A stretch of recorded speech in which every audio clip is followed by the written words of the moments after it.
అందరికీ నమస్కారం అండి. స్వాగతం, సుస్వాగతం మన ఛానల్‌కి. ఈరోజు వీడియోలో ఈ 2026 సంవత్సరము ఆగస్టు నెలలో ఆషాఢ మాసంలో సంకటహార చతుర్థి ఏ రోజున వచ్చింది? చవితి తిథి యొక్క ప్రారంభం మరియు ముగింపు సమయాలు ఎప్పుడు? ఈ నెలలో గణనాథుని కొలిచేటువంటి నామం పేరు, పీఠం పేరు ఏమిటి? పూజ శుభ సమయాలు ఏమిటి? చంద్రోదయ సమయం ఎప్పుడు? ప్రాంతాల వారీగా చంద్రోదయ సమయాలు ఏమిటి? ఇలా ప్రతి ఒక్క దాని గురించి క్షుణ్ణంగా ఇప్పుడు ఈ వీడియో ద్వారా తెలుసుకుందాము.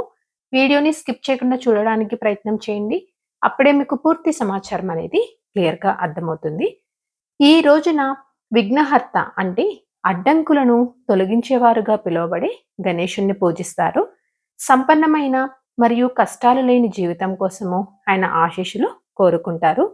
ఇంత విశిష్టమైనటువంటి సంకటహార చతుర్థి 2026 సంవత్సరం ఆగస్టు నెల ఆషాఢ మాసంలో ఎప్పుడు జరుపుకోవాలి అంటే శ్రీ పరాభావ నామ సంవత్సరం ఆషాఢ మాసం దక్షిణాయనం గ్రీష్మ ఋతువు కృష్ణపక్షం చవితి తిథి ప్రారంభం మరియు ముగింపు సమయం చూసుకుంటే ఆగస్టు 1, 2026 శనివారం రోజు రాత్రి 11:07 నుంచి ప్రారంభమయ్యి ఆగస్టు 2, 2026 ఆదివారము రాత్రి 11:15 వరకు చవితి తిథి ఉంటుంది.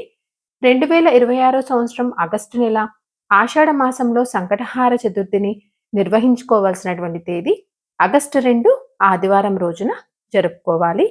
ఈ రోజు నక్షత్రం పూర్వభద్ర ఆగస్టు 2 రాత్రి 9:37 వరకు ఉంటుంది. 2026 ఆగస్టు నెలలో ఆషాఢ మాసంలో ఆ గన్నాథుని కొలిచేటువంటి నామం పేరు గజానన గణపతి అనే నామంతో కొలుచుకోవాలి. పీఠం పేరు విష్ణు పీఠంగా వేసుకోవాలి. ఉదయం పూజ చేసుకోవటానికి మరియు ముడుపు కట్టుకోవడానికి శుభ సమయాలు చూసుకున్నట్లయితే కనుక ఉదయం వేళ ఆగస్టు 2, 2026 ఆదివారము తెల్లవారుజామున 4:45 నుంచి ఉదయం 11:30 వరకు మంచి సమయంగా ఉందండి.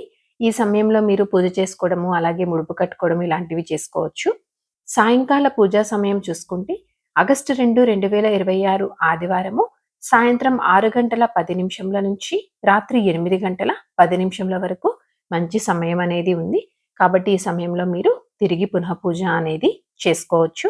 చంద్రోదయ సమయము చూసుకుంటే రాత్రి 9:16 ప్రాంతాల వారీగా చంద్రోదయ సమయాలు చూసుకున్నట్లయితే కనుక ముంబై 9:38 బెంగుళూరు 9:26 హైదరాబాద్ 9:16 పూణే 9:35 చెన్నై 9:14 ఢిల్లీ 9:38 విజయవాడ 9:11 విశాఖపట్నం 9:02 రాజమండ్రి 9:03 కండి.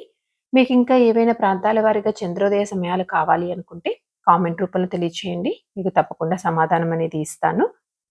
మొట్టమొదటిసారిగా చేసుకునేవారు ఈ నెలలో ప్రారంభించుకోవచ్చా అంటే ప్రారంభించుకోవచ్చండి నిరభ్యంతరంగా. అయితే అసలు ఏ విధంగా ఈ రోజున పూజ చేయాలి, అసలు ఏమి చేయాలి అంటే ఉదయమే తలస్నానం చేసి చక్కగా నిద్రలేచి శుభ్రమైనటువంటి దుస్తులను ధరించి యథావిధిగా నార్మల్గా ముడుపు అనేది కట్టుకొని గణపతికి పూజ అనేది చేసుకోండి. రోజంతా ఉపవాసం అనేది ఉండాలండి. ఆరోగ్యం ఒకవేళ సహకరించలేని వారు పాలని కానీ పండ్లని కానీ తీసుకోవచ్చు.